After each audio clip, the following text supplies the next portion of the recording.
Bonjour tout le monde, c'est Didier de Carpe Diem Informatique et Télécom. On se retrouve dans cette nouvelle vidéo sur le Covid-19 qui sera peut-être la dernière, je l'espère, car c'est en quelque sorte la suite de la vidéo du 1er mars. Le 1er mars 2020, je vous indiquais qu'il allait falloir faire avec, étant donné que nous avions un peu plus de 130 cas en France et 85 000 au niveau du monde. Alors aujourd'hui, ces chiffres sont un peu ridicules, car en France, on en est à plus de 27 000 cas et plus de 4 800 000 au niveau du monde. Donc les choses sont très largement aggravées. Au niveau de l'entreprise, il y a eu un impact que personne n'a pu éviter, c'est le confinement pendant 2 mois. Alors ces 2 mois ont profondément remis en cause finalement le fonctionnement classique de notre économie, avec la mise à l'arrêt de certaines activités, et puis pour ceux qui sont dans le tertiaire, tout comme nous, eh bien ma foi, un changement d'habitude assez profond, et en l'occurrence avec la mise en place quasi systématique du télétravail. Il a fallu s'adapter, donc on a organisé du télétravail, on a beaucoup utilisé des outils de communication du type webcam, du type visioconférence. On a beaucoup utilisé Teams pendant cette période de confinement, car on n'avait pas trop le choix, étant donné qu'il était pour la plupart d'entre nous, en tout cas impossible de se rendre sur son lieu de travail. Eh bien la visioconférence est imposée, tout comme le télétravail nous a été imposé. Alors le logiciel Teams fait de la visioconférence, c'est vraiment pas la seule chose qu'il sait faire, et je vous dirais qu'on est sur 50% du produit quand on a parlé de la visioconférence. Dans une vidéo future, avec 2-3 collaborateurs de Carpe Diem, on vous montrera finalement tout ce qu'on va pouvoir faire avec Teams, et vous verrez qu'on peut en faire beaucoup plus. Donc ça, c'était une première partie pour faire le rapport en quelque sorte avec les vidéos du 1er mars. Alors normalement, si on arrive à monter ces vidéos, je ne vous cache pas qu'avec le confinement, ça a été un petit peu difficile de trouver du temps pour faire le montage des vidéos qu'on avait tournées, que ce soit pendant le confinement ou avant le confinement. Il se trouve qu'on a une vidéo alors sur les PC portables nouveaux à vous montrer. On a une vidéo sur les onduleurs pour protéger les postes de travail. On a une vidéo sur les onduleurs pour protéger le matériel qu'on peut avoir dans une baie serveur ou une baie LAN. Nous avons une vidéo sur BIMO to BIMO, mais cette fois-ci qui sera finalement la 3e vidéo de la série pour vous montrer les interfaces de BIMO et vous montrer un petit peu comment on va se servir d'un système de sauvegarde BIMO. Et bien sûr, vous avez l'arrivée de MonIoT. MonIoT, c'est la nouvelle activité de Carpe Diem. Vous savez, c'est celle qui va vous permettre de gérer vos objets connectés. Et quand je dis vous permettre, c'est bien ça. C'est-à-dire que cela va vous permettre à vous de gérer vous-même vos propres objets connectés. C'est-à-dire qu'on va tout simplement vous vendre un site internet, vous l'installer chez vous, vous l'installer dans un cloud, un petit peu comme vous le souhaitez, comme vous préférez. Et cela va vous permettre de gérer en propre vos objets connectés, c'est-à-dire d'avoir l'assurance que vos données ne sont vues que par vous et ne sont traitées que par vous et ne sont pas confiées à un tiers qui viendrait manipuler ces données, extraire des métadatas ou autres. Donc là, c'est pour vous l'assurance vraiment d'avoir une gestion propre de vos objets connectés. Donc ça sera dans une prochaine vidéo qui devrait normalement être tournée très rapidement. La première vidéo qui vous parlait de tout cela, je vous la remets en lien en haut à gauche. Alors dans cette première vidéo, je vous parlais à l'époque de Didomax. Finalement, ce projet a changé de nom. Aujourd'hui, ce projet s'appelle MonIoT. Alors pourquoi MonIoT? Parce que c'est la contraction de 2 choses, Moneo et IoT. Alors Moneo en latin, ça veut dire superviser, analyser, surveiller, et IoT, vous l'avez compris, les objets connectés. Eh bien, la contraction des deux, MonIoT, nous donne vraiment quelque chose de très fort au niveau sens, car effectivement, MonIoT vous permet de superviser, d'analyser, d'être informé de ce qui se passe avec vos objets connectés. D'où le changement de nom. MonIoT, ça nous semblait plus pertinent pour décrire l'activité de cette nouvelle activité, tout simplement. Alors, donc une vidéo qui va bientôt arriver sur ce sujet-là.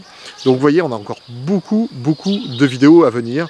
Elles vont venir au fur et à mesure des montages, quand on aura le temps de vous les monter. MonIoT va venir sans doute très rapidement. L'autre partie, c'est qu'effectivement, il a fallu s'adapter maintenant avec le déconfinement. Ce sont les développeurs qui ont plus ou moins rattaqué leur première journée après déconfinement. Comme vous le verrez un tout petit peu plus tard dans cette vidéo, on va vous faire visiter les locaux de Carpe Diem qui ont été plus que réaménagés grâce ou à cause plutôt du Covid-19. Et tout simplement, on s'est adapté avec les postes de travail qui ont été un petit peu éloignés les uns des autres. Comme je vous l'indiquais dans une vidéo sur le PRA, je vous remettrai un lien par là-haut qui vous permettra éventuellement de retourner et de voir cette vidéo. Eh bien, il a fallu écarter les bureaux tout simplement pour éviter la proximité des gens, ce qu'on appelle donc aujourd'hui la distanciation sociale, et bien évidemment aussi leur donner des équipements de protection. Donc vous verrez tout ça dans la vidéo juste après.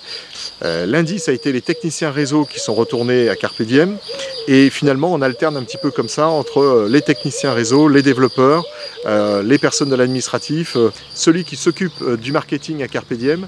Et bien voilà, on alterne un petit peu avec ces différents types de métiers. Certains donc sont sur place, d'autres continuent en télétravail.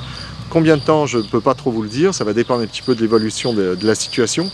Mais en tout cas, une chose est sûre, c'est que c'est au moins jusqu'à la fin mai que ça va se passer de la sorte. Après, pour juin, on verra si on peut tous retourner sur place, tous retourner en fait dans les locaux de Carpe Diem, qui, quoi qu'il en soit, garderont cet aménagement un petit peu particulier où les bureaux ont été déplacés, écartés, avec des protections. Dans les protections, vous avez pu le voir dans d'autres vidéos, on a fabriqué des visières, donc j'avoue que mes collaborateurs m'ont beaucoup étonné parce qu'on leur a proposé des masques, on leur a mis des masques qui soient lavables ou pas à disposition, et finalement pour beaucoup choisissent la visière. Je m'attendais plus qu'à ce qu'ils restent avec le masque, et beaucoup ont choisi la visière, donc ma foi c'est très bien, pourquoi pas. On leur a également fabriqué des ouvre-portes.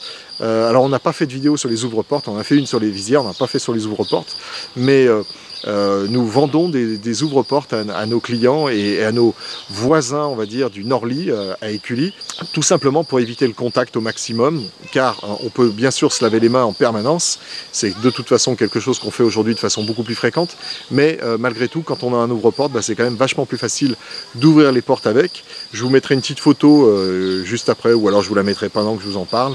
Vous verrez, il y a un côté où en fait on peut ouvrir les portes classiques, c'est-à-dire les poignées de porte. Il y a un côté où on peut appuyer sur les digicodes. On peut également crocheter les portes qui sont munies de bandeaux de ventouses magnétiques qui permettent donc, une fois qu'on a tapé le code, de crocheter, de crocheter le bandeau pour ouvrir la porte. Et puis on a même des détails de finesse, un embout qui permet d'ouvrir et fermer le loquet de la porte des toilettes. Donc vous voyez, on allait vraiment très très loin. C'est ainsi que va se terminer cette première partie de vidéo. Vous allez me retrouver dans la journée d'hier où je vais vous montrer les équipements que nous avons mis en place à Carpe Diem et les équipements de protection que nous avons mis à disposition de nos collaborateurs. Je vous souhaite une bonne fin de journée, soyez courageux, travaillez bien, je vous souhaite une très bonne reprise, à très bientôt. Bonjour tout le monde, c'est Didier de Carpe Diem Informatique. On se retrouve dans un autre décor. Aujourd'hui, je vais vous faire visiter Carpe Diem. Tout simplement pourquoi? Parce que c'est la reprise des développeurs au sein de Carpe Diem. Alors, je vais vous faire voir toutes les protections qu'on a mis. Vous avez vu, j'ai les gants, j'ai le masque qui n'est pas très loin. Allez, c'est parti, je remets le masque et je vous fais faire le tour.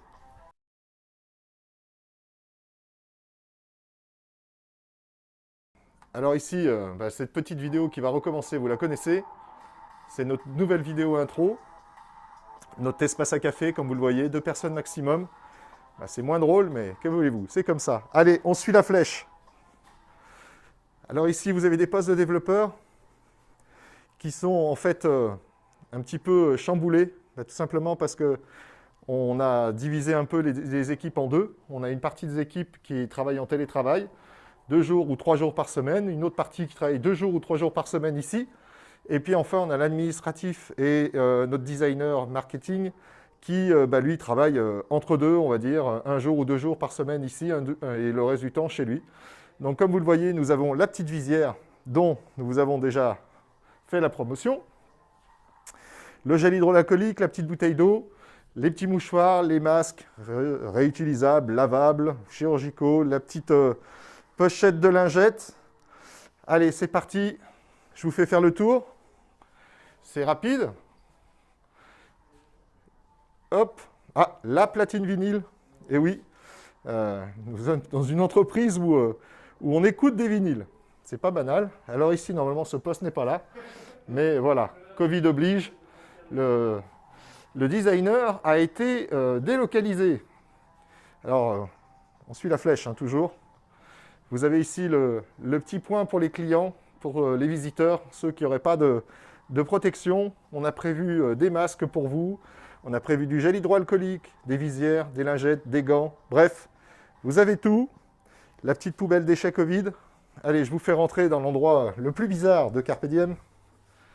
Hop, nommé les toilettes. Alors, on vous rappelle comment bien se laver les mains, si besoin. Nous avons installé, évidemment, des robinets mitigeurs sans contact. Hop.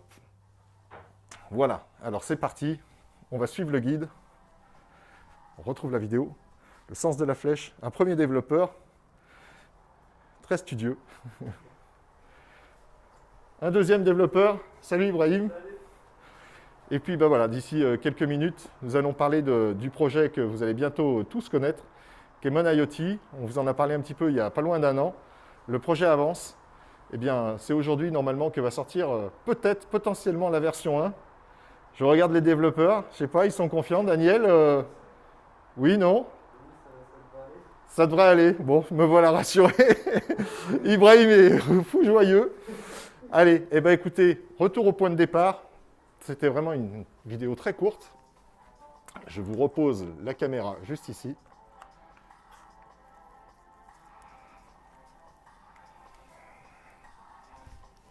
Et me revoilà. Alors je suis avec le masque, vous vous en doutez, on n'a pas trop le choix de toute façon. Alors je vais essayer de le réajuster, il paraît qu'il ne faut pas. Hein. Bon, le masque est de ce matin, les gants aussi, donc a priori tout va bien, je suis en totale protection. Je vous laisse, c'était une vidéo de toute façon juste pour vous faire un petit coucou, pour vous dire que la reprise petit à petit se faisait au fur et à mesure à Carpe Diem. Donc ces 2 jours, lundi, mardi, c'était tout simplement les techniciens du réseau. Et aujourd'hui, alors pas demain parce que c'est férié, nous sommes mercredi. Jeudi, c'est le jeudi de l'Ascension, donc jeudi, il n'y aura personne. Voilà, donc la reprise se fait, on s'adapte. Je vous l'avais dit dans une autre petite vidéo. Et d'ailleurs, cette vidéo va peut-être même commencer avec un autre décor. Alors je vous dis à bientôt. Je vous souhaite une bonne journée, une bonne reprise, bon courage à tous. Au revoir, à bientôt.